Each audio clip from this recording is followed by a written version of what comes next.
The United Auto Workers Union is taking a tough stance as it heads into contract talks with Detroit's big three automakers.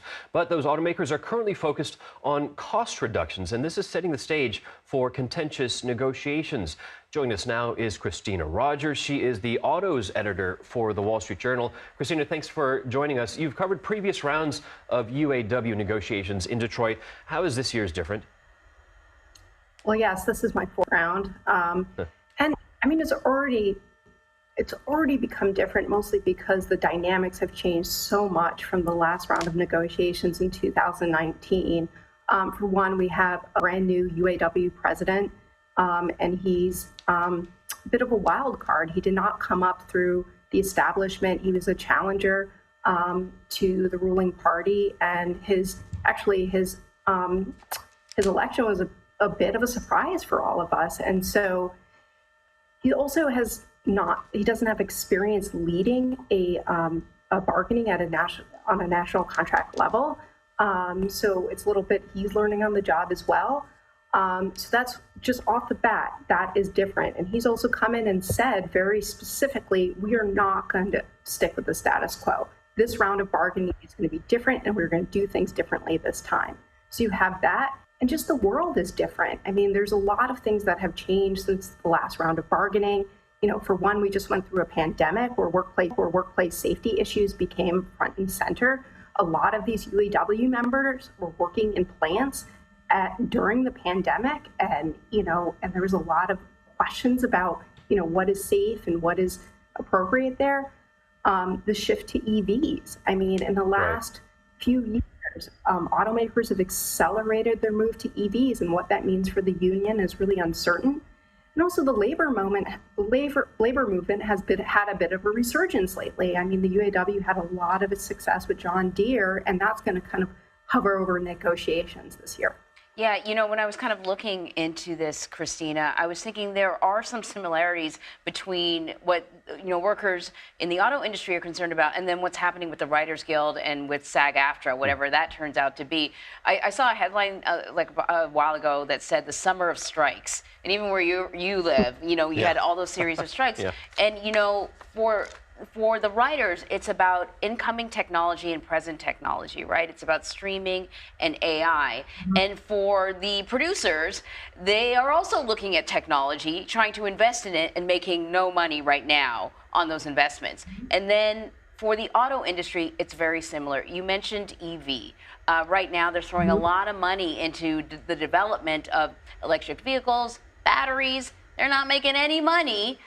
But workers are trying to protect themselves for what could come. And you can correct me if I'm wrong, but as I understand it, it takes fewer auto industry workers to build an electric car than it does to build a gas car. Yes, I mean, electric vehicles are mechanically more simple. For one, they don't have engines and they don't have transmissions. And all these car makers right now have big engine and transmission plants employing thousands of workers. So the fate of those engine plants and transmission plants is a big question mark. A lot of these union jobs are tied to making gasoline vehicles. And while we do expect that a lot of the workforce will shift and start making electric vehicles as well as parts for electric vehicles, there's also the car makers are also building new plants and new battery plants that are not automatically unionized. For instance, Ford right now has built a whole new factory complex in Tennessee in which the assembly and the battery manufacturing operations are not going to be automatically unionized. GM, they just opened a battery plant in Ohio, and that wasn't automatically unionized. The UAW was able to organize it, but that's not certain for all the new infrastructure that's going in. And so there's a big question hovering over the union right now about what is the fate of these traditional auto jobs as car makers move into this new future. And to your point, yes, I think this is just another example of how technological disruption is throwing in question what is the future of the labor force. And so I think that's a lot of what this contract this year is going to try to address. Yeah, Christina, the union is bargaining for new four-year contracts covering about 150,000 blue-collar workers. But, you know, it's a question of protection of those jobs and then adaptation, right?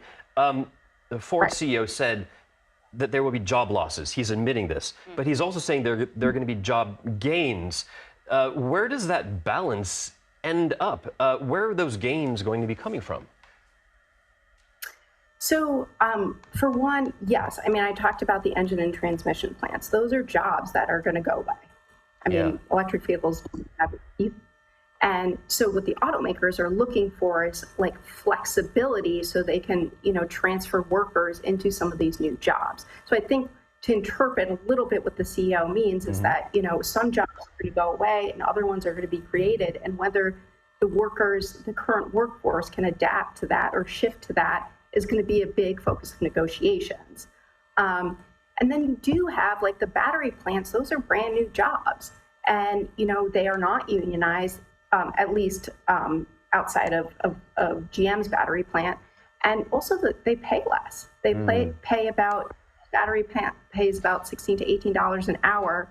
The top wage for a UAW worker on an assembly line is $32 an hour. So there's a huge differential there. So, I mean, I think that, you know, yes, there's going to be a lot of shifting of jobs, but there's also probably going to be some jobs that go away. That is true. Christina, really interesting. Thank you so much. Thank you.